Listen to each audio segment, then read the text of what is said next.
What's up, everybody? Appreciate you checking out Urban Legendz podcast, where we interview living legends and people making legendary moves. But yo, I just got on Patreon. That's right, Justin Hires is officially on Patreon. Man, I'm showing y'all everything. Exclusive content, behind the scenes footage of the podcast, behind the scene footage of me at the music studio, behind the scene footage of me and my friends and my family life. It's crazy. This is exclusive footage and content you're not gonna find on any other site. It's only available on Patreon. Uncensored, unfiltered, pure comedy gold. Patreon, Justin Hires. Now, check out the latest episode of Urban Legendz podcast.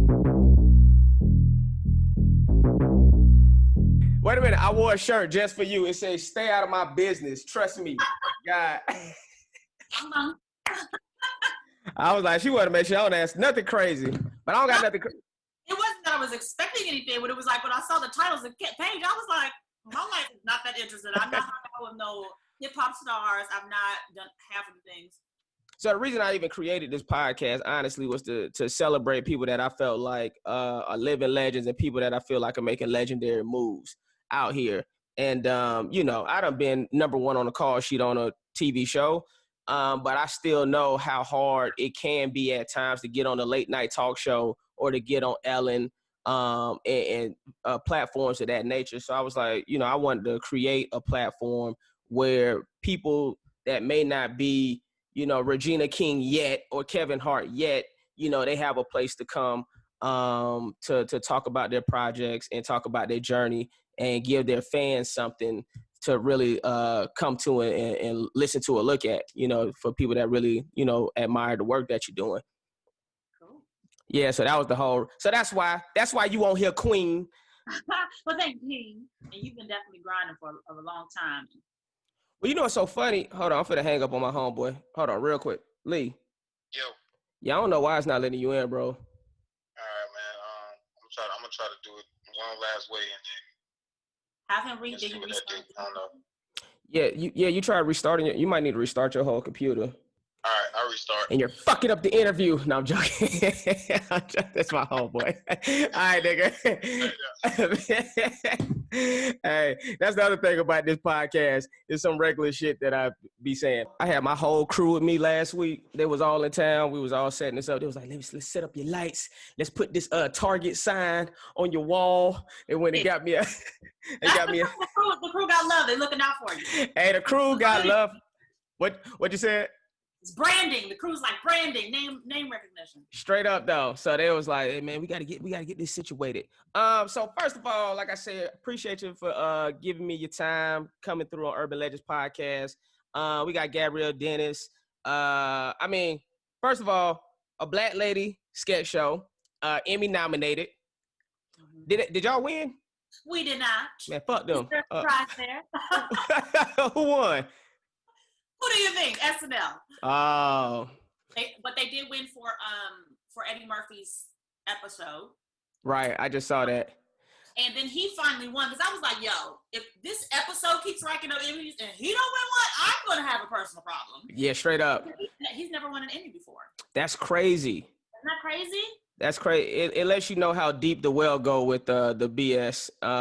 But that's a whole nother story. So a black lady sketch show, SWAT, The Game, a Bobby Brown story where she played Whitney Houston, Luke Cage, Rosewood. You've been grinding for a long time yourself. So I didn't know this, but your first role was like in 1990, right? You're like, I guess, sure, whatever the resume says. Hey, I looked it up. It says something called A Mom for Christmas. Oh yeah, when I went to performing arts school, so I did things when I was little, like it was Olivia Newton-John. It was like a TV Christmas movie. I think it was like Disney. And I played a Christmas box. So there was like a play within the movie that the girl that started the movie, her school, I was one of the students. And I was in the play. So I wasn't like a character in the movie, but I was a character in the play. So, but I had speaking lines. It was a lot of fun. Sorry, I'm eating my vitamin C. I'm taking my daily vitamins, child. Hey, I had my vitamin C this morning and my D3 vitamins and go. my probiotics. Yep. Gotta stay on top of it, man. Straight up. But yeah, so I went to performing arts school. So every time they would film something in our city, they would come and audition the kids at the school. So Nice. Where'd you grow up? Cincinnati. Cincinnati. I haven't performed in Cincinnati yet. You perform in Kentucky? Hell no, not yet. Okay. Why? That's the other city you was in? I mean, state? No, it's right across the river, and I know that's where the comedy club is there. That people go. Yeah. So wait a minute. Do you do stand-up comedy? Didn't you used to do stand-up? Is that something you still do? I have the ability to, but I have not hit a stage in over a year.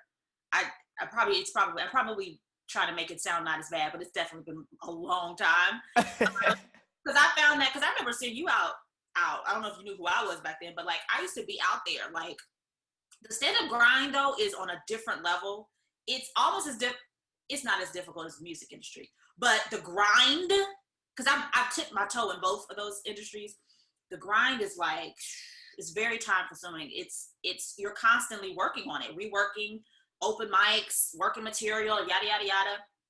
And the section of my brain that has to operate with when it comes to stand-up comedy wasn't servicing me well to also be an actress. So Gotcha. It was like one of those things where just the time, just, we out of stand-up clubs like wee hours of the evening, and right. then that goes into the whole culture of stand-up comedy where you're out. And then after the club, everybody goes out and drinks or eats or whatever. So it's just this culture after hopping around comedy clubs. And it's like, but I gotta be on set at 7 or right. 6. You know what I'm saying? So it was one of those things where I kept slowly backing out of it. And then it started also feeling weird. I got in my own way with stand-up because I started personally feeling like nobody want to see me be funny because all they've been seeing me so far is drama. So I was trying to don't introduce, like, please don't say my credits. Like, just let me get on stage because I want to earn my laughs. I don't want people to feel like, oh, we'll laugh because we like her from whatever the thing is. But the aha gotcha was, I found that they wasn't gonna like me because my problem was people were there. I had haters because at the time, the shift for me started when the game started. Obviously, it was always popular, but when I was on there, the whole storyline, and she was pregnant, and and people was like, "Is it hers? It better not be hers." So when I tell you, I remember going to this guy Tashawn had this like out in the valley some show. I used to do his shows. Yeah, he had some show out in the valley, like random, and nothing's ever in the valley. Straight up. Like, yo, I'll be there because I can save like $70 worth of gas. And I remember he introduced me with that credit, and there was these girls in the audience. They were mad. They were sitting there so seasoned salty. They were so salty, and they was mad at me. And I was like, oh, y'all do know this is not. I'm not pregnant, guys. See, I'm really not pregnant. And it was from that point that I think, like, it was a couple of months later, I performed at the Laugh Factory. And I had to just address it because I kept feeling like I started noticing there was a shift in me just being like a stand-up comedian that nobody knew. Right. To like being recognizable, but still not a name. So, like, I would notice people would be sitting there quiet for a while because I'd hear whispers like, no, that's not her. Like, people weren't paying attention to me because they were trying to figure out who the fuck I was. Right.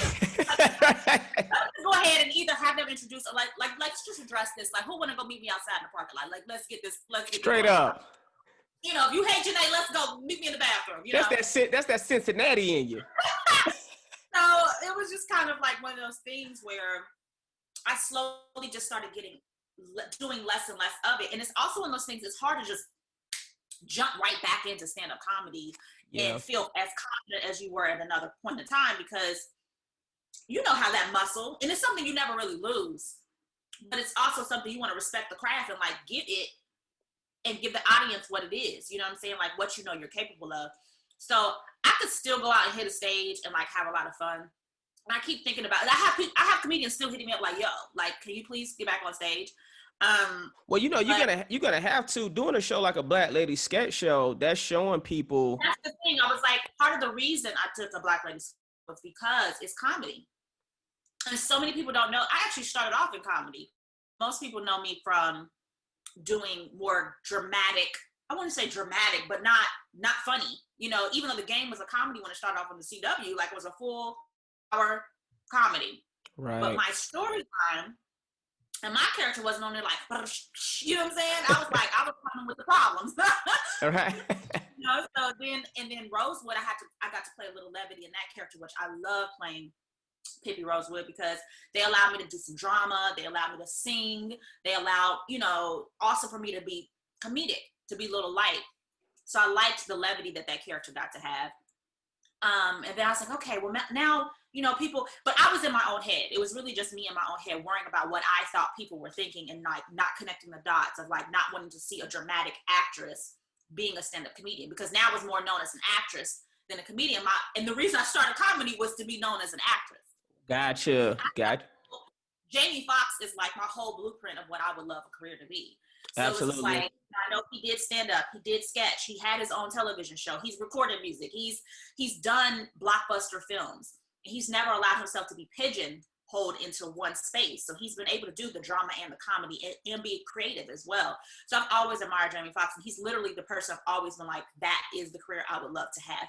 He has the ideal career. Because like I said, I went to performing arts high school, and we were taught not to be limited. You know what I mean? Like, you had to be a triple threat. You had to be able to do a multitude of things. So I came from that, and I'm like, so when y'all gonna let me show myself? Right. Show me this training, you know what I'm saying? I can dance, I can bust a pirouette, you know what I'm saying? I can sing, I hit a me, so for me, it's just like, when you're an artist, you want to be able to expel all of that, and you don't want to just feel like you're caught in one space. But I know there was a question that this started, and I talk a lot, so I covered way more than what you asked. No, that's dope, yo. I'm gonna let you talk. Let me tell you, I hate podcasts where the hosts think they're more interesting than the person that they're talking to. You are. You totally are. You totally are. You're more interesting. Come on. Nah. So let me tell you when I knew you was funny though. We did a show called Face Value together on BET, the game show. And I didn't know you even did stand-up, I don't think, at this point. Like you said, you might have been around the comedy club circuit, but I don't think I was that aware that you was doing stand-up. So here we are doing Face Value together. It was hosted by Dion Cole. And it's a game show, and I'm talking about you killing everything coming out of your mouth. And I'm like, who the fuck? I'm like, because I'm used to being the funniest person in the room. So I'm like, this girl is destroying. I'm like, she's destroying. And then it wasn't until later I had talked to one of my home. And then first of all, one, you made me step my game up because I like, I got to be funny. I got to be like extra funny to out funny her. I'm on fucking on a desk twerking and shit. I'm like, what I got to do to out funny Gabrielle? So whatever. And then my homeboy told me after I told him, I said, yo, Gabrielle Dennis killed it. I was like, I didn't know she was so funny. He was like, yeah, she started in stand-up. He was like, she used to do stand-up. She used to be around at the clubs. And I was like, oh shit. So that's when I realized like, yo, you're funny as hell. So fast forward to when I saw you on the Black Lady sketch show, I was like, of course it makes perfect sense because you are really like funny. It's not a game. It's like real deal funny. Thank you. Yeah, I just love comedy. I love making people laugh. I love to laugh.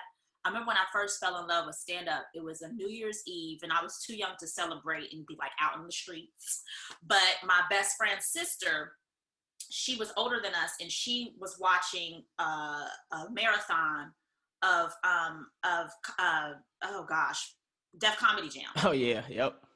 And when I tell you, I was like, what is it that these people are doing, and how do I be a part? Like, the joy that I felt from it, and even being younger, not understanding everything, but like, yo, like, this is amazing. Like, and so when I moved to LA, it was like, I'm gonna try it. Like, if I'm not funny, who the fuck y'all gonna tell? Yo, you don't know nobody I know. I don't know nobody that lives here. So if I bomb at this, it is what it is. And actually, my first time doing stand-up was on television. I went to an audition. I don't remember what network it was, but Pauly Shore was doing this TV series where he was taking over the Comedy Store because, you know, his mom, the history with that. I remember that. It was like a docu-series or something, like a reality show you're doing. I watched it. I'm a comedy nerd. So they were doing an episode called like Funny Women in Comedy or something like that. I don't think it ever aired. I think the show got canceled before our episode came out. But he did do a show about the Comedy Store and taking over the Comedy Store, though. Yeah. Yeah, so when I first moved to LA, like I was all in my little Actors Access trying to now casting, LA casting, look for auditions. And I must have misread it because I thought I was showing up someplace where they were looking for females to hone, to train, to like become the next comedian star. Not when I got there, they was like, so a camera crew came out with old boy Paulie, and I was like, and they were like, so we just need to see about 5 minutes of your material. I was like, material? This ain't no material. Material? I had to pull out a receipt, and I was like, okay, did that kind of stuff. No, scratch that. Oh, this is funny. And when I went in there, and they were laughing. They were like, you are so good. How long have you been doing stand-up comedy? I said, for 5 minutes.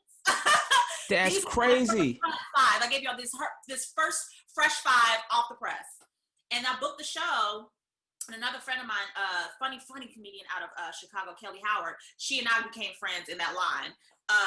And we both booked that show. And how long were you in LA before you booked that show?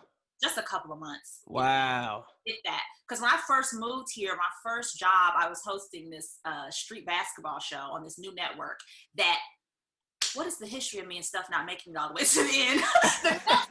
the network crashed. Like, the network literally went out of business mid-season of our show. That's crazy.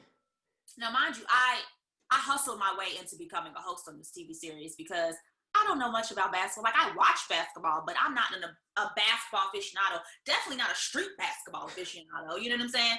So when they auditioned, I remember my boyfriend at the time was like, texting like, so what this mean? Or what this? And so when I was like, what's a point guard? Like, I'm all like, like, I'm going to give y'all this street basketball energy. So I booked it. It all was good because I had hosting experience. I used to do Teen Summit. Well, I wasn't like a host, but like I was co-hosting there. And that was actually my training. I trained in communications. So I was like, I got the hosting thing down. But when it came to filming the intro for the show, they thought I played basketball. Oh. And they wanted me to like, dribble and take it to the hoop. I was like, I don't do that. We're going to do a cute little pose. Hey. And I could do like, because I go to David Buster's. I could like, hit the basket. I can do a little 3-shotter. But you think I'm about to dribble up and down the court? That's not happening. Not today. But, when you said you did, hold on. I like to go with the flow. I like to go with the story. When you said you did Teen Summit, you talking about on BET? You did Teen Summit? Yep. Yeah. I was part of the posse. I was part of the squad. How did that come about? I just auditioned. I sent in a tape. I got it. I was shocked. Like, I remember catching the Greyhound by myself to DC. Wow. And I was like, I'm gonna make this happen. And I remember the day, it was the scariest experience actually, because when I checked into the hotel, my mom had to like call and get all the reservations and all that done. But when they gave me the room to a key that was occupied.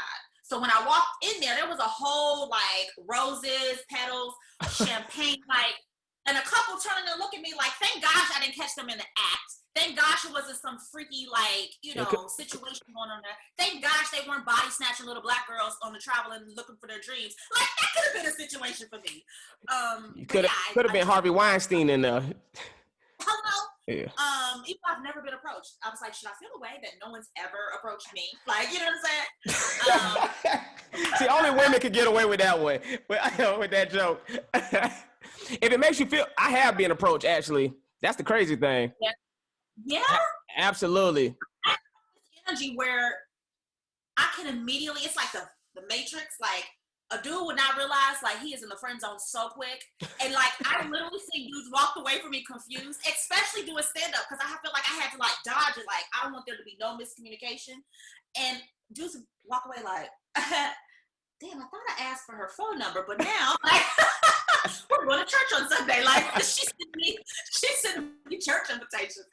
So, but yeah, like, I'm sorry, it's Sunday. Today is the Lord's Day, and I'm tired, and I don't even remember which custom was. No, I was asking you about Teen Summit, but that's crazy because, I was going to actually ask you, one of your roles you did was for My Name is Earl, and it was credited as the sassy black girl, right? Mm-hmm.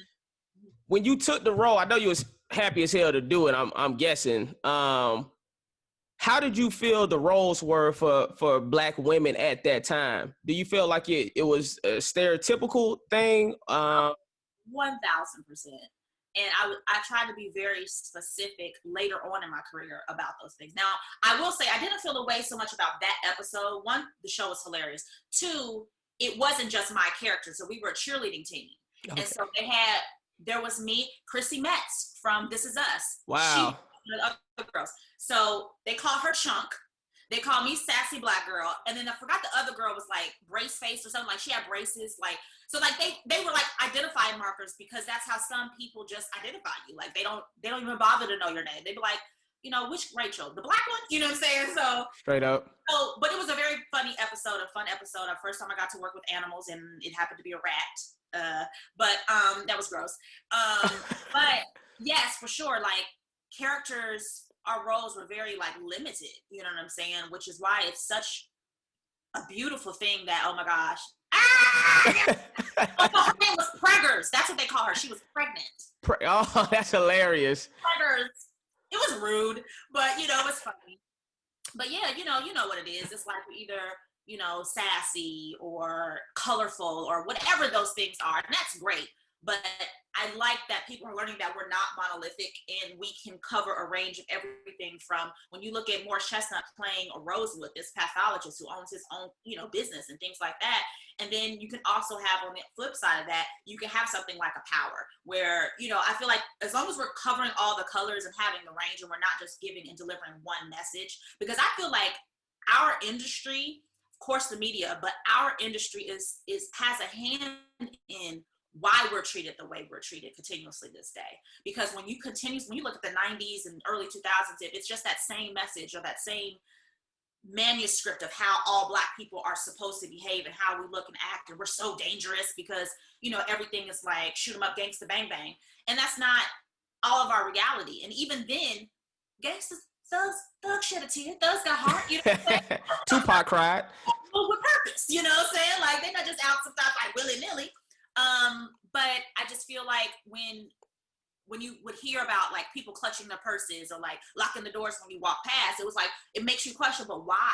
Like, was it because they had personal experiences, or is it because the images that are floated, and I'm talking internationally, not just here at home, but when you get amazed when you go to a place like, and I've not been, but I've heard stories of people that go to Asian countries and they want to touch your hair, they poke at you and follow you around, like just in a market, thinking they might think you Beyonce. Like, no, she just light skinned. You know what I'm saying? Right. Right. But it's just a disconnect of having, when you don't have an experience with that type of people in your home or in your own personal space, you rely on what the media is putting out there and what entertainment is putting out there and what you see there. So we have to be more mindful, and I appreciate that has been a turn, where we have to be more mindful of the images that we put out there. And the media got to step up, because you see the headlines, you see, sometimes you don't even have to look at the news. You know who they're reporting on based on what they're saying, because they selectively choose those same type of stories to repeat on the same type of description of a suspect or whatever. So it's a dangerous game, and I'm sure some people don't realize it, and are maybe coming to that come Jesus moment later in life. And then some people are definitely intentionally, they do it. You know, there's certain networks or certain platforms that intentionally try to continuously paint us with a negative brush, because images are powerful, you know? When do you think the shift started to change for Black people in the media or Black actors and actresses in the media? Well, I can't speak so much for the media because that still needs some work, but I will say that I feel like people are being a little more aware, or at least people are being called out on it now. Like I'll see people post a headline like, come on. But I feel like for like in the industry in the last 10 years, just the shift I've seen of being able to celebrate like everybody I know is grinding, but also being rewarded finally. Like, it's not just a few of us that's working. It's like everybody's working in front of the camera, behind the camera. And that is so fun to celebrate, like all your friends' wins, all of your associates. Because it's not like, let's be honest, we use the term friend loosely, but like it's our family, it's our peer group, that's our family in a sense, you know, our friends. And so it's exciting to see people blow up and glow up and get their just due, because we've all been working so hard, and there was a time where there wasn't room for 3 people in a cast of a film. It was like, we only got room for 1. There was literally a time where it would be like, if you're down to like an audition, you know, when we test or do something like that, or it's down to you and some other people for a role, they tell you, well, they got to cast the male, like if it's a couple, well, they got to cast the husband first before they cast the wife. And it's like, they cast, or they got to cast the other coworker in the office before they cast, you know, you, the secretary. And it's like, damn it, So if that person Black, I know that's not going to go to me. Like, that's the thought process. We think, like, there's only room for one of us, you know? But now I feel like it's exciting to tune in and see multiple faces that don't, you know, that kind of represent the struggle that we've been trying to get on TV for so long. No, absolutely. You know, something interesting that you said earlier was Jamie Foxx is somebody that you wanted your career to be modeled after. And I thought it was unique only, honestly, just because it's a male and not a woman. Were there any female actors that you looked up to growing up, or was it always kind of like it didn't matter, you know? It didn't matter, but I mean, you know, you have like people that so I didn't always have cable. We just didn't always have cable, and there wasn't a luxury in our house. So my mom would always have, like, she would record stuff from television, and like, so I would always have like favorite movies, and I always loved funny women. Like funny women were always like brought me joy. And we didn't have a lot of Black women that I was exposed to growing up. But like Whoopi Goldberg, creme de la creme, like she was it. You Absolutely. know, Whoopi Goldberg was like amazing to me. I loved some Goldie Hawn. You know, I don't know how many times I watched Overboard, because that was one of the movies my mom recorded on VHS. And classic. Loved Overboard. Like, yeah, like Bird on the Wire. Like, she was so, everything she's ever done. Carol Burnett, I always thought was so phenomenally hilarious.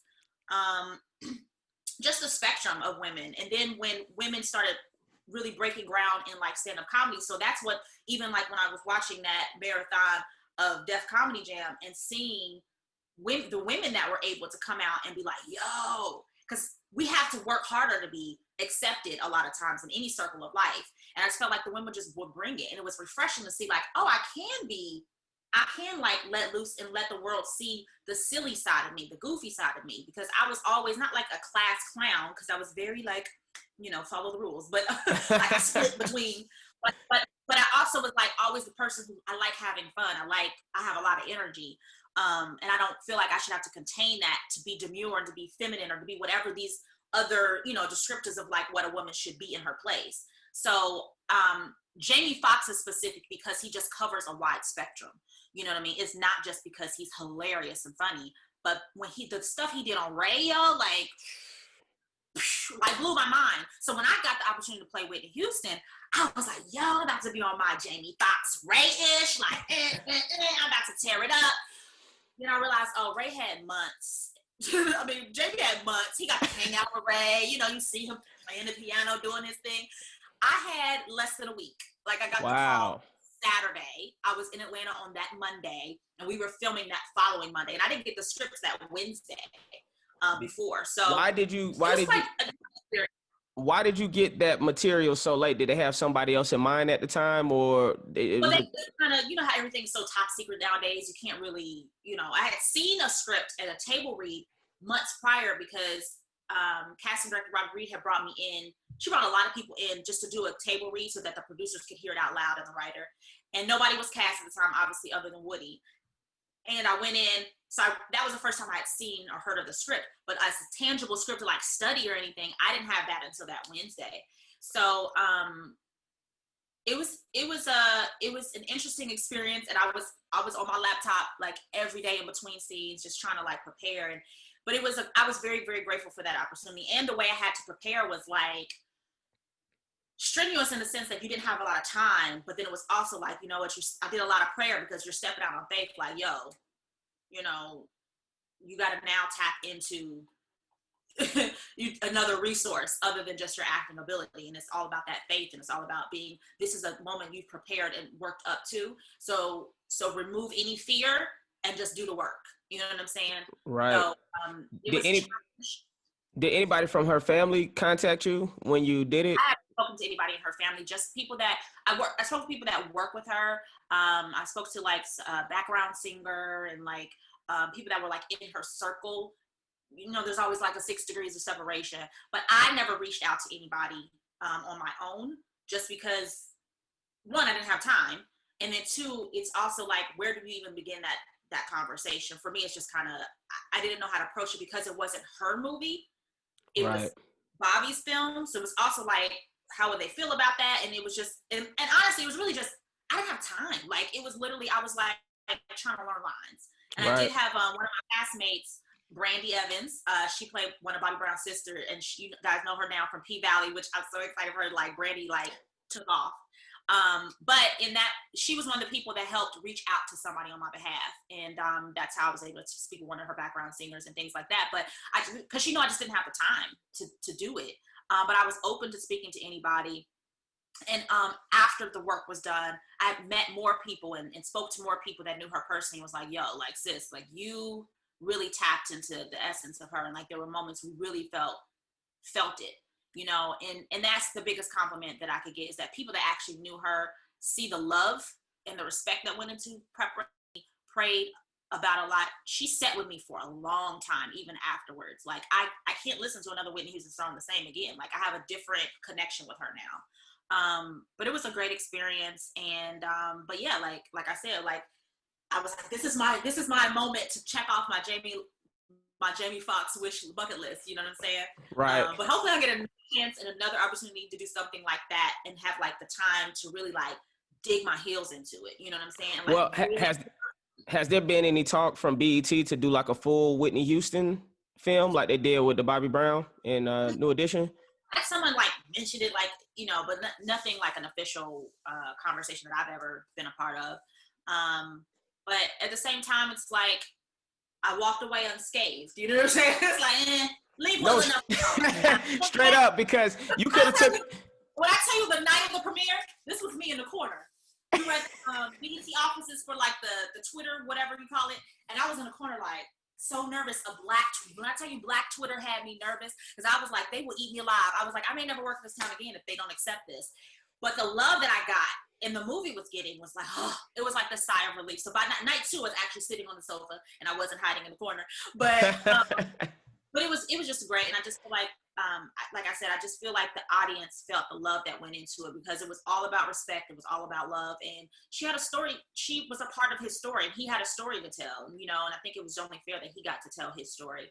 And it's funny because I always say this, we look at these different movies, but even in your own life, if you were to sit down and relive some accounts in your life with somebody, you know, if there was like 3 people in a room, there might be 4 different versions of that story of what happened. You know what I'm saying? Because it's all about perspective. Everything we go in life is about perspective. And that's why I think communication is so important, because if my perspective is different than your perspective and we never communicate to get a clear understanding of the two, we may go years and years and years and never, and you may have been feeling a way in the same vice versa, and we were feeling a way that was not even necessary because we interpreted something incorrectly. Right. So say like interpretation is everything. Like, you know, we all have our own perceptions because of our backgrounds and how we take in information.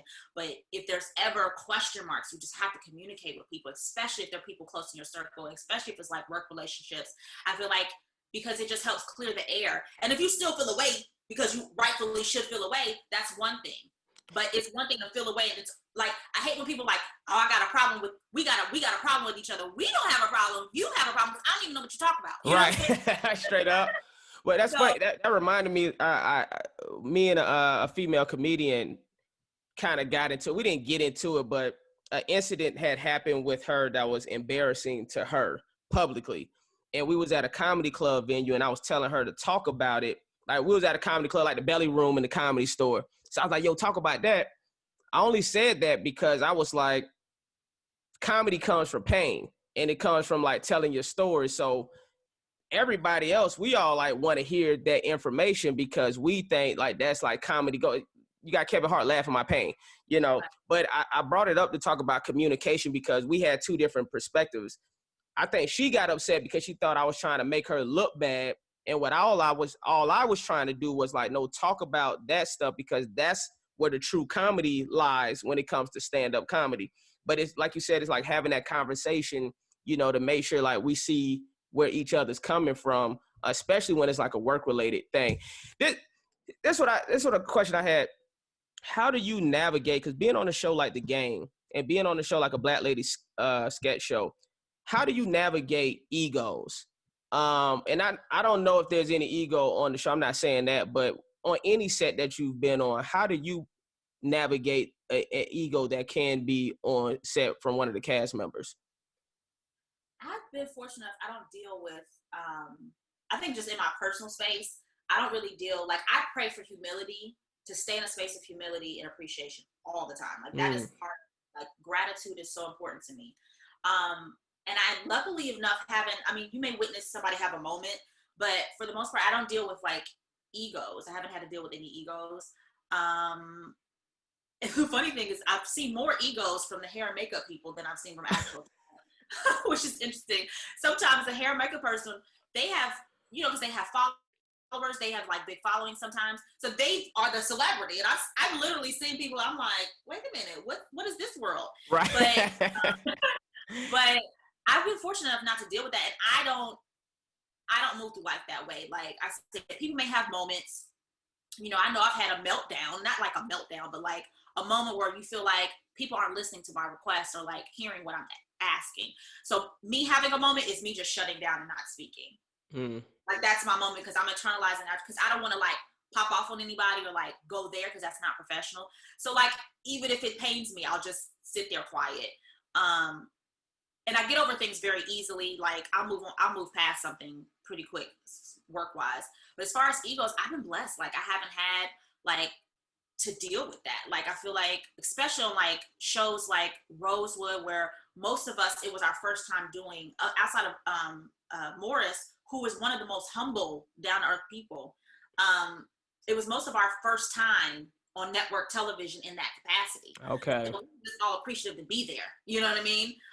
A Black Lady sketch show, we move so fast. When I tell you, Robin called me in, I think, February. We were on the air in August. So like February, I got the call.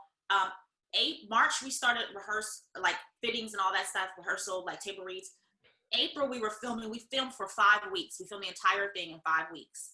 And then we were on the air in August. So that thing moved so fast. It was like, nobody got time for your egos, girl. You got to learn 17 characters. You got to put on this wig. You got to, you know, learn this accent or whatever. So I've been just blessed to deal with powerful, oh, look at those gorgeous queens. Queens, man. I'm just so fortunate to be able to work with them. Being a fan of funny women and be able to step into that space and also just for Robin to trust me to know that I could do that. Well, that was an offer? Yeah, it was, because she hit me up directly because Robin and I knew each other back when I was doing stand-up comedy. So she was just like, she's like, I've been following your career like all these years. And like, girl, you've been out here. Like, you've really been doing it. She's like, but you're so funny and people do not get a chance to see that. And I remember cracking up at you. Like, I think you are so brilliantly funny. And I want the world to see more of that. And that's kind of how that birthed, because most casting directors aren't going to think of Gabrielle Dennis when it came to sketch comedy, because most of them haven't seen it. Even though my first acting job in LA was with Damon Wayans on his sketch series for Showtime. We're going to get to that too. It was a quick 1 season situation, but, and I thought I had arrived. Talking about so funny. I was like, oh, I've arrived. I'm the only Black girl in here. I was like, I'm the one, okay? I was going to have my Kim Wayans going, and yeah. I was like, we had our opening night at our premiere night in New York. They flew us out first class. Like, this is the first time I've been treated like that. First class, you know, hotel. I was in the meatpacking district. I was like, I don't know what the fuck a meatpacking district is. Like, but a bitch is here. And I had hair and makeup. I go to the thing with the 4040 Club. What's Jay-Z's? Yeah, 4040 Club. 4040. I met Jay-Z. I met Beyonce back before Beyonce was even Beyonce. Like, this was when they was just first starting. Oh, sorry, my air conditioner's gonna be loud. I need to put some chapstick on anyways. I'm listening. I had no pants. A lot of times I don't have no pants. But so I thought I had arrived. Like, I'm like, yo, like, this is the life. And we only lasted 1 season, but what was the question again?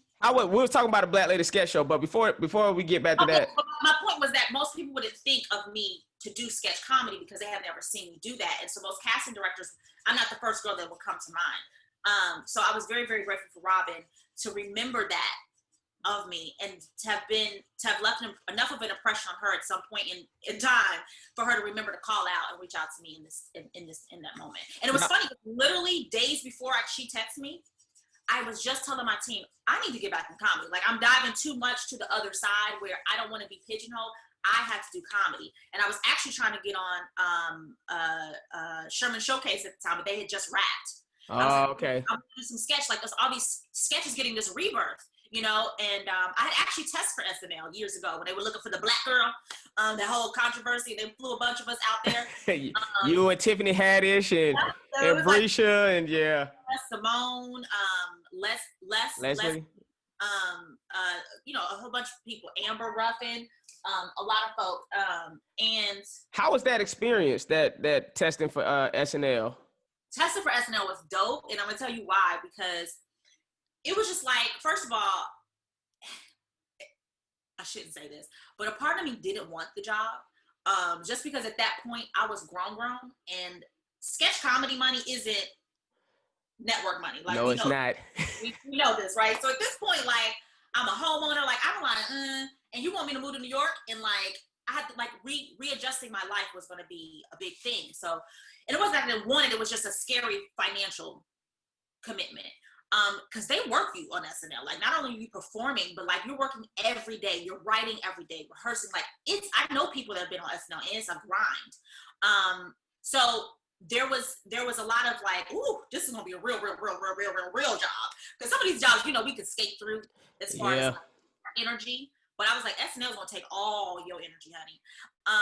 But the experience was amazing because it was a bucket list item. Like, I had always wanted to do SNL, and it was one of those things like, ooh, I got to say Lauren Michael flew me out to New York, and I got to test for SNL. So like, for me, booking the job was less of a win, not less of a win, but it was like, that would have been like the cherry on the top. But like, just testing for me was the win. Like, I was excited to just be there, to be around all these girls that I admire and loved. And they thought we were weird. And this is back when the flip cam was out. So I'm walking around with my flip cam. I'm interviewing people. I should release this footage probably. Maybe not. But like, I'm doing all this behind the scenes, and like, we're having a good old time. Like, me and Simone, we're going to get us some Chinese food, and like, me and Leslie, we talk about how cold it is. Like we all in the streets. And even the day of the test, and we're all like, I'm in people's dressing room, we're all talking, because this was unheard of. This many Black women auditioning for SNL at one time, and to know each other, most of us, or some of us, like, everybody knew somebody in some capacity. And I remember one of the people working on the show, they commented, they was like, we've never seen anything like this. Most times when people test, they are in their rooms. They are not talking to the other person, because it's like competition mode. You know what I mean? Right. But for me, it wasn't a competition. I was like, whoever gets this is a win for all of us. Like, absolutely, it's a good look. So that's the way I move through. It's like, life is like, yo, a win for me is a win for you. A win for you is a win for me. A win for one of us, a win for all of us. Because that leads to more opportunities. I feel like that opened the conversation where people were now like, why aren't there Black women in this space? Which years later leads down to people salivating, like their taste buds want more of that. So when a Black lady sketch show comes, it's like, damn, what took so long for a show like this to arrive? You don't even realize it was something that we needed. Right. You know what I mean? And once we have it, we're like, oh, whoa, what's taking so long? So I'm so grateful for Robin. Like, this is a genius idea to like bring this to the forefront.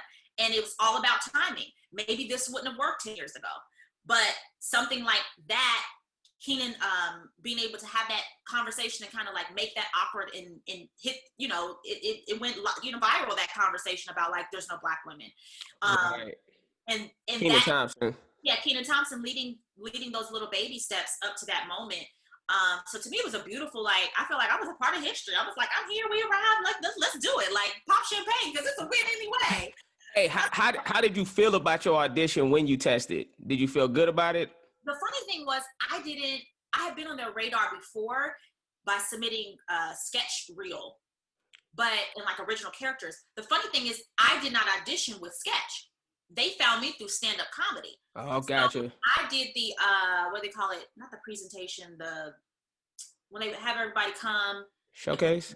Yes, the showcase. So when I did the LA showcase, I did it in stand-up because that's how they reached out. I was like, y'all don't want to see me do no, they was like, no, we want to see stand-up. So I was like, okay, but like, I got characters, like, but let's do the stand-up thing. And whatever worked, it got me to New York. And then in New York, I did some characters. Now, I probably should have been in my realm focus. You're like, I probably would have been on SNL right now. I was like, yeah, living the life, leaving La Vida Loca. But my audition was fine, but I felt like it could have been stronger in the sense that I had stand up, and I felt like I was trying to squeeze in some characters, but like I'd rather have just gone in and did like full force characters and like had my wigs and like do the whole nine. That would have been something I would have probably wanted to do more of. But like being able to watch, like I watched Leslie audition, she killed it.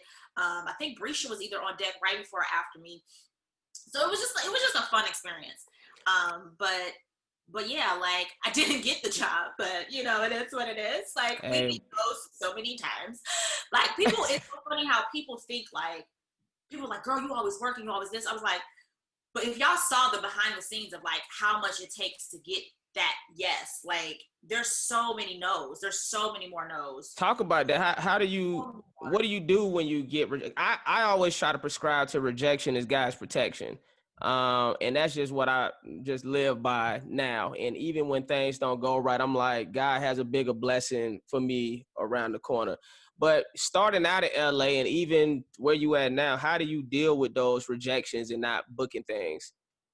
You know, it's the same thing. It's when I booked Rosewood, the light went off of me because you know we say these little mantras and we say things a lot of times and we say it and we mean it, but then there's a moment where it hits you. You're like, oh, I really understand it and I really get it. And it's really tapped into my, you know, DNA at this moment. So like when I booked that, the relief I felt and like this feeling I felt.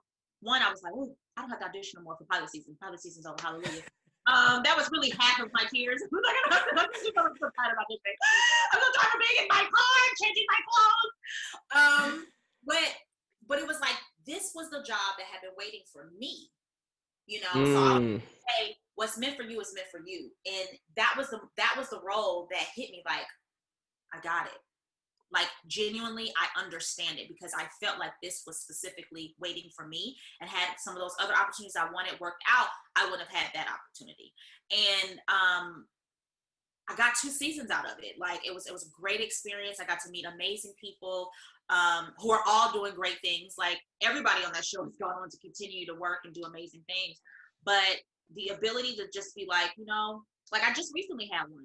First of all, during the pandemic, auditions didn't stop. And I'm like, can y'all read the fucking room? Like, we're in a pandemic.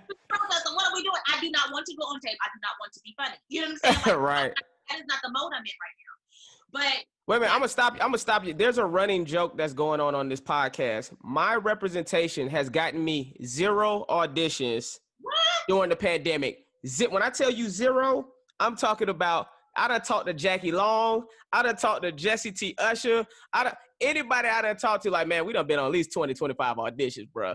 I'm firing everybody. Everybody get fired. Regular already, though. So that's part of the reason why you can't. The auditions we're going That's what they're going to say. Fuck them, man. You're all fucking fired when you see this shit. You're all fucking out of here. Let me tell you something. No, because I would feel that way sometimes, and I would have to remember there's certain things I can't do. Right. I'm not available for. And a lot of stuff, I just don't hear about it because they're like the gatekeepers.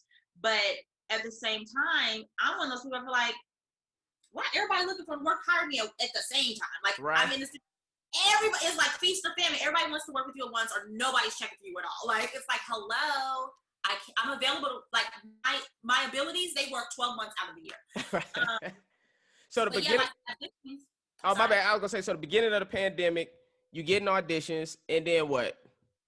So like at the beginning, I was like, I'm emotionally like drained from what was happening in the world. I was like, I'm not really ready to be here. But it's like you put on your big girl boots and you're like, all right, let's figure this out. And then you'll get a call back. And then they got a nerve to be like, can you also, can you record the Zoom and then edit it down and then send it to us and then put them in separate clips? I'm like, look, somebody cut me a check because y'all have to be doing a lot. You know, when you go to audition, you used to go on audition and then releasing it. But when you audition nowadays, you have to audition and then upload it and then send it. And then you got to play lighting person, camera crew. You got to find somebody to read with you. Like, it's a lot that goes into self-tapes these days. Yeah. Because I can't go to a professional self-tape place. So all that aside, I finally was like, I was getting a lot of like feedback and like things were getting close to a lot of stuff. And there was like a couple that I really wanted that did it. And like specifically this last one, I really wanted it. What was it? Can you say? I wouldn't want to say because I don't want it, whoever got it, I don't want it to feel like. Gotcha. I don't want to feel like K. Michelle. Well, I had auditioned for. Right. So, because she's taking a lot of heat for that. But I really wanted that job. Like I felt like, ooh, this is the one. Like I prayed about it. And I thought I was going to be hurt because, you know, sometimes the more they build you up, the further you drop, like emotionally. Like, dang, like y'all made me sound like I was it. And when I didn't get it, I was very surprised. I didn't like go into what I call active depression.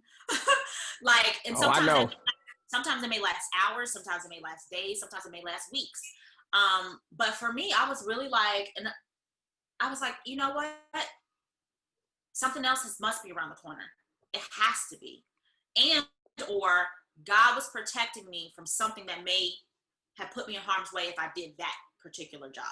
Like, we are in a pandemic. Maybe somebody was going to sneeze on me. Right. Straight up. You never know. Serve me some bad soup. I don't know. But at the end of the day, there was a reason it didn't work out. And I just have to be grateful for the opportunities it's about focusing on the blessings and what you have and not focusing on what you think you missed out on. Because I didn't miss out on shit because it wasn't mine to miss out on.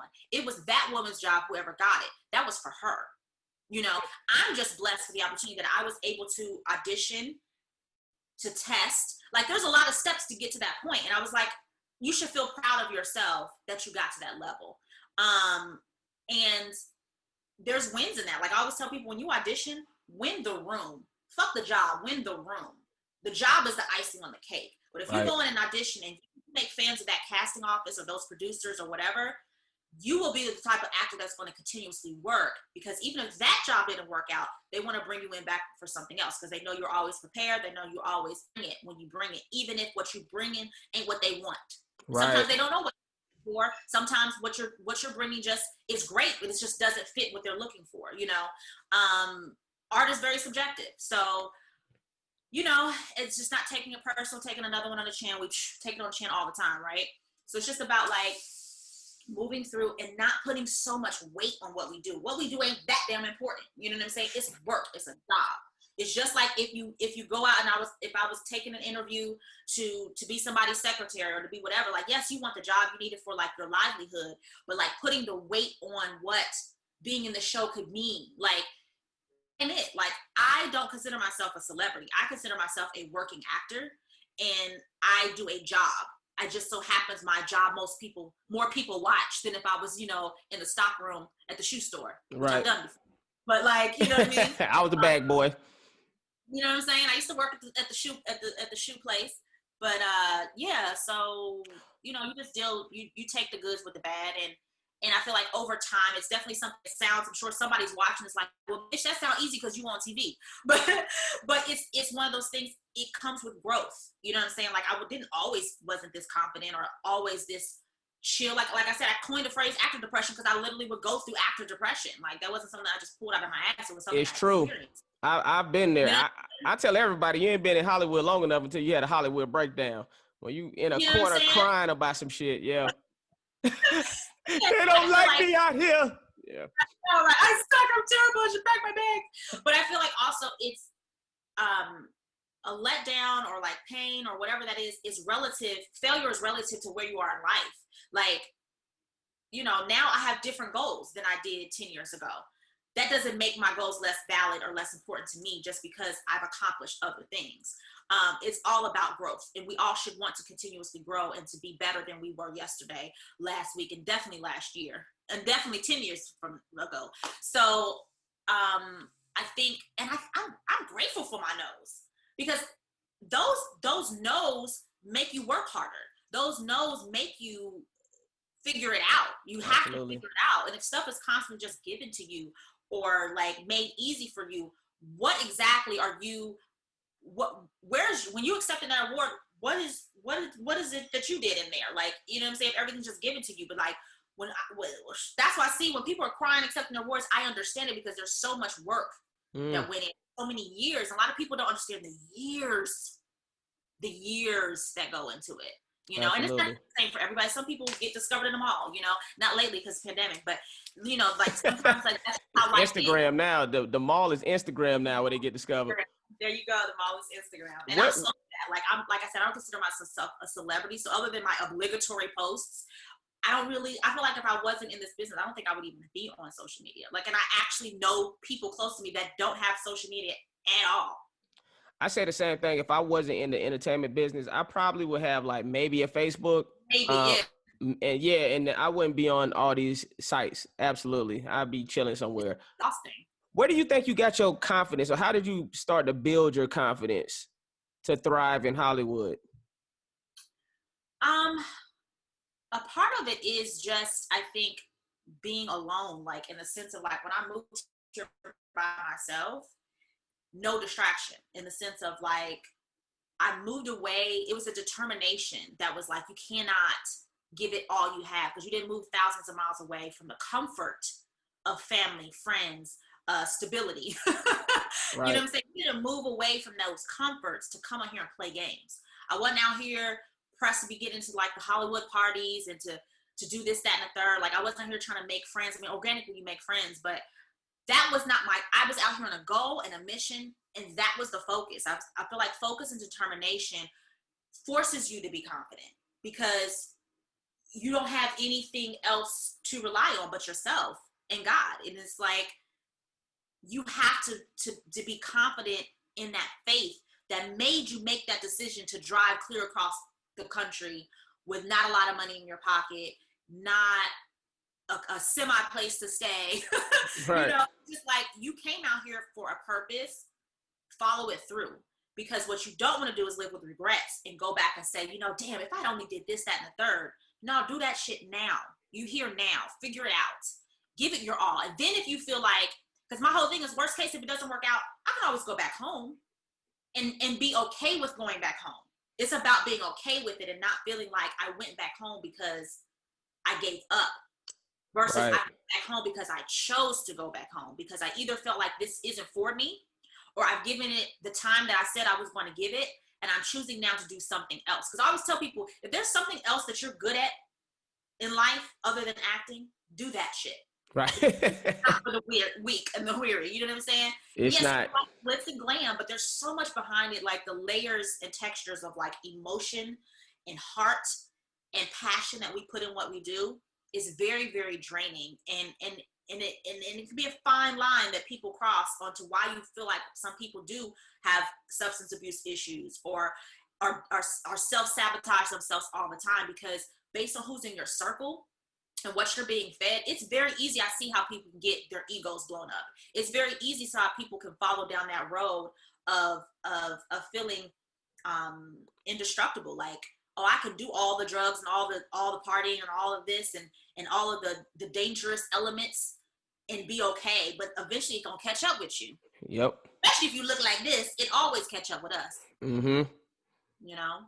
What do you think has been one of your keys to booking roles?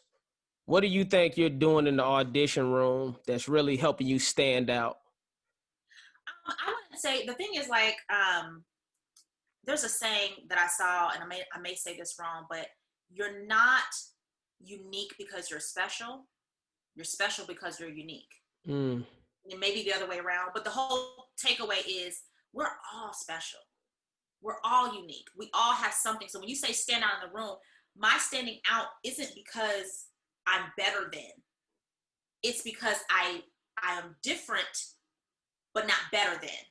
Right. Everybody has their own unique things that they bring to the table. But for whatever in that moment, my uniqueness made it work for this role. So I try to not look at the performance part of it, because at the beginning of my career when I moved here, I was very, auditions is an art, okay? It's a whole nother skill set. Man, it's a thing that you need practice at. You need time to really kind of develop. Not for everybody, maybe. I'm only speaking for myself. Like, for me, auditioning was nerve-wracking because there was always, I felt like, this wall that was presented to me of how, like, there's us and then there's them. I always felt like casting directors carried this air of like, don't look at me, don't touch me, don't wear perfume in the audience, like I'm into the office, and there was like all these things about these no's, like these strict rules when it came to auditioning and how you interact with casting. It was almost like speak when spoken to, and I felt like that may have been that agency that I was helping, I wasn't even my agent. I was like working in that agent's office. It was a commercial agent of all people. And maybe she was telling me all these, she had this whole list of do's and don'ts. And I was like, oh, it's so rigid. Like, I feel like I can't just be me. Right. And I was doing all of these casting director workshops when I first moved here. And at the beginning of it, my POV was like, I'm going to go in here. I'm going to stand out. I'm going to be so special that they're going to bring me in. And it was like, bitch, you're not. You know, how many Black girls look like you, who can perform, who can pull it off? You know what I'm saying? Right. What you need to refocus. What is your purpose of spending this money to go into these casting director workshops? And for me, it wasn't to be discovered, but it was to learn. It was to understand. It was to break down and be comfortable enough around casting directors where I started looking at them as human beings that wanted you to win. Because when I heard more than one of them say, we want you to book the job. We didn't bring you in here basically to fucking shuck a job. You know what I mean? We want you so we can move on to the next character. I'm about to say, that's wasting their time. Exactly. They got a job to do. And so when you start taking all of the weight off of what auditioning is supposed to be, and like putting casting directors on this pedestal and looking at them as human beings, and that they respond to human interaction just like anybody else. You look at it like, okay, remove, because I feel like they see that crazy desperation in your eyes when you walk in like, I really want this job. they don't want crazy eyes on the set around the likes of like Morris Chestnut or, you know, right, whatever, because they don't, I feel like there's other things that they look at it where outside of you being a great actor, who are you as a person? Mm-hmm. Crazy psycho girl on the set, does she get, what energy are you bringing to that room? So maybe your nervous energy or your paranoia or whatever is bringing a type of energy that you may think you're suppressing, but you're not. They can sense desperation. Yes, they smell that shit. Yeah. Like once I stopped feeling desperate and once I started feeling confident, because there's a difference of feeling confident and arrogant, you know? So I feel like just checking yourself as far as who you are as a human being and making sure whatever you're walking into that room with, that is just as important, in some cases not more important, than what you prepared. Right. So I feel like me coming in giving a great performance is one thing, but if I come in and I got a stank attitude, or if I was rude to the assistant outside, or if I'm late, or if, you know, I come in frazzled, all of those things play a hand. So for me, it was like learning that auditioning, if your appointment's at 2, you need to be there by like at least 1:45. Yeah. Especially in LA traffic. Your appointment's actually at 1:30. Straight up. Straight up. I need that time to also, because I learned I have to have time to get LA traffic off of me. Because I had bad road rage when I was here. I'm talking throwing pennies at people, like cussing at people, mad the lady wouldn't give me the justice of like cussing her ass out because she wouldn't turn around. She was in the wrong, so she wouldn't turn around and let me cuss her ass out properly. I didn't like that. So I had to release that. But like when you go to an audition, you got to get all of that funk off of you, whatever that is. I stopped answering my phone. I don't get on the phone for like hours before, because I've been in that situation where you get bad news. Now you're trying to like, you know, stuff back together. The outside world does not exist. Like 2 hours from my audition at least. Like while I'm getting ready, while I'm driving there, like do not answer your phone. Do not get on social media, because you never know. You might scroll through. I remember when I scrolled through and saw Ahmaud Arbery's murder. That shook me to my core. Wasn't expecting to see it. You know, I scrolled through and it was like, whoa, I wasn't ready for that. So you don't know what you're going to see when you go onto social media. So I would feel like that is all a part of your preparation. It ain't just about learning your lines. It's all the preparation. I think this comes from when I was in school, like training for like, even when you're going to job interviews, your job interview starts the moment you leave your house. You know, you're catching public transportation.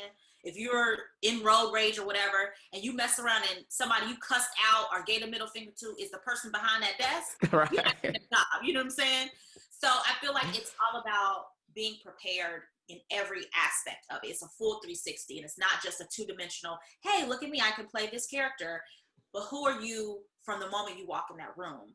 And I feel like being just a kind, down-to-earth person helps, and not, because sometimes you being nervous and you're not talking, you're like, that may come, you don't know how it's being read. And you may not be that person at all, but just try to be mindful of what energy you bring with you in the room. Because you could be either having a bad day or you could be having a really, really great day, but it doesn't match with the type of role. Like that character's having a shitty day. Right. So like, just kind of check the energy that you bring in the room. Well, it's so funny. I was talking to Jesse T. Usher. He did he's on The Boys. So he was saying how he didn't even want to do The Boys, and he had an attitude even going into the audition process. Like, man, I don't even want to do this shit. But he ended up booking it because that's actually how they wanted the character to be. So they thought he was just acting, and he was like, no, I really feel this way. Like, fuck this show. And then he ended up booking the shit. It's so crazy how that can happen like that. I feel like you've been dropping gems. I don't know. I just talk. So no, it's great. It's great because I feel like this is the stuff that, people are going to learn from. Trust me. I mean, all those 200,000 followers you have, you see what I'm saying? And Facebook and Twitter and all of that stuff. This is the information that I'm sure a lot of these people want to hear. Even if it's one little boy or girl that might be watching this, you're going to say something that's going to give them some type of wisdom and insight, for them to go forward, with their dreams. So, that's why I appreciate this. Insecure. Let me stop cussing then if little kids gonna be watching. Man, fuck them kids. So, nobody give a fuck by them kids. So, Insecure. How did you book Insecure, and how was it working with Issa Rae? I booked Insecure just auditioning, and it's funny. Some people I don't think realize I'm on that show. Yeah, your boyfriend on the show was getting it in with Yvonne's character, right? Yeah, so my character wasn't on the show a lot, but it's so funny. People, and I do this on purpose. I try to change my look as best I can with hair or whatever, just so I don't get pigeon. And maybe I may be scarred from Janae. It was like I've not worn a bob since. Like I'm like nope. But I don't want to be that. I don't want to always walk around and be known as that character. Like I want to be known as an actor, as a performer. But the audition was, it's easy breezy. You go in and you do your audition. I got it, and I was very excited because I love Insecure. And then getting to work with Issa was great because she's just like this phenom of like, I've been a fan of her since, YouTube. And being able to see her go from awkward black girl to where she is now is so inspiring because one day I hope to get in the creative space the same way. But it was funny. One day we were working on set and behind the scenes, and when you're waiting in between takes, and I was just being myself and like cracking jokes. There were like some photos. We were in somebody's house, and like there were like these photos of like old school photos, old timey photos, black and white photos of like old white people. And I was just like giving each of them like a character and a description and having like a backstory. And they were just cracking up. And Issa was like, you need to do more comedy. And So when Robin took me to her for Black Lady Sketch Show, it kind of made sense to her because at this point she was like, I think that's a great idea. But working with Issa, I'm just like, to be in her space, to be in her orbit is like dope. She's just dope. Like, right. It's dope AF in case kids are watching. But like, but I really adore Issa Rae, and like I said, being able to be in that space with her and something that she helped create, and to be in a scene with her, like I just think she's so cool. Oh yeah, she's incredible. Have you started, or do you write? Are you working on developing like your own sitcom or TV show or anything like that? The funny thing is, I actually went to school for TV production. I did too, actually. My goal at one point was to have my own production company and my own production studio and a focus on family-oriented programming. Like that was like my shtick back then. But we always have a plan, and then God has his plan. So, and that was my fallback plan. Because actually, like I said, I went to performing arts school, and then when I went to college, my backup plan was not acting. I minored in theater. But here I am. Right. Successful, winning, getting checks. Not really successful. I feel like at this point, my next goal is to be more in a creative space and to take some of my concepts and ideas and actually like put them out there. And that's a whole nother level of like getting confident in that space, because that's a whole nother world. I'm very confident when it comes to acting. Can do that in my sleep. But, the producer in me, the writer in me wants to branch out. So like, one of the lovely producers from Insecure and a Black Lady Sketch Show, Denise, she was able to give me the opportunity to write a short film that we won an award. I saw that. Yeah, and it was like my first time somebody hired me to write. and I got to star in it as well. And it was a great experience. And it was like, it kind of was like, oh, I can do this. And like somebody trusted me enough to feel like I could do that. So for me, it's just about breaking the seal. And I feel like once I do that, it'll organically fall into place the way it's supposed to. But again, it's just about me getting my own confidence together and jumping out there. Cause I feel like I'm sitting on some gems, but nobody cares or knows about that if they don't know about it. You know what I'm saying? So Straight up. It's about taking it to that next level. What was the name of the short again, in case anybody want to check it out? Payday. Payday. That's right. Yeah. I watched it. I shared it on my IG story at least. Thank you. Oh, okay. Wait. I gotta ask this one. You did a Kanye project. When was that? And what was it? That was an Untitled Kanye West pilot. And I don't even remember what year this was, but I remember JB Smooth was a friend of mine. He was in, I didn't know him at the time. And I played like a fan, like an obsessed fan or something. And I think it was like loosely based on his life. Yeah. What is like a sitcom or something, or? I think it was a sitcom, not a sitcom, but like a single cam comedy. Oh, like a Curb Your Enthusiasm type show. Actually, Larry, not David? Not the other one, the director creator. Wilmore? No, why did I just forget his name? But he's also a Larry. But he was also the director on that one. Wow. Yeah, I gotta look up his name because that's embarrassing. Why did I just forget? Dang, that's crazy. Yeah, I dang sure know. Lee, that's what my assistant should be doing right now. He's over there with, never mind. I was going to say something inappropriate. But I'm not. Not on yours, I'm not. on the guy interviews, it's way different. Larry Charles? Yes. It is Larry Charles? That sounds right. All right. Yeah, I'm a TV nerd too. I'm a TV nerd, comedy nerd. Yeah, Larry Charles directed the Untitled Kanye West one, and he's also was related. I mean, attached to the Curb Your Enthusiasm, so it was in that style, you know. Gotcha. How was Kanye back then? Did you see signs? Or I wasn't in his orbit that long. Like it was literally very quick. You know, I was like a one-day player. It wasn't like I got to experience anything, and you know when you're on a certain level of the call sheet, they keep you away from the number ones, you know. Right. So in case they thought I was a real fan in life, like a crazy stalker fan in life. But yeah, I didn't, you know, I was a big fan of Kanye as far as like, you know, his art, and I thought it was a dope concept to follow all of that. And this was all before his mom passed, so I don't remember exactly the year, but his mom was still alive at the time. Gotcha. So the last thing is, where do you see yourself 5-10 years from now? What are some things that you would like to accomplish? I'd like to 5 or 10 years from now not still be in masks. Straight up. I would like to be out of my house again and on a regular basis and feeling free. But 5 or 10 years from now, I would hope to have produced and written some of my own content, and being recognized as a writer producer in the business, so I can have on a new hat. And just to still stay working, to still be humble, to still be excited that people in my orbit are working and getting their just due. And I just want to continue that momentum upwards. And yeah, 5 or 10 years, I hope to be doing more of the same, just better. better, just bigger and better. Because I'm so grateful where I am now. And I'm hoping that that's a sign of where I know there are signs of where I can be. It's just about me staying on top of me.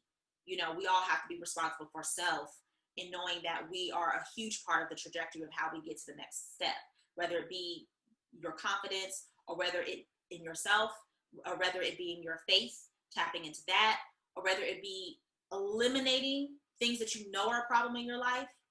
And you have to trust that it's time to let those things go, whether it be a person, whether it be a habit, whatever that is. Because a lot of times we'll have people in our circle that, you know, they're dream crushers. Like they suck the life out of you. You have a purpose, and you know, every time you go to them with something, you're met with negativity, or you're met with conflict, or you're met with something.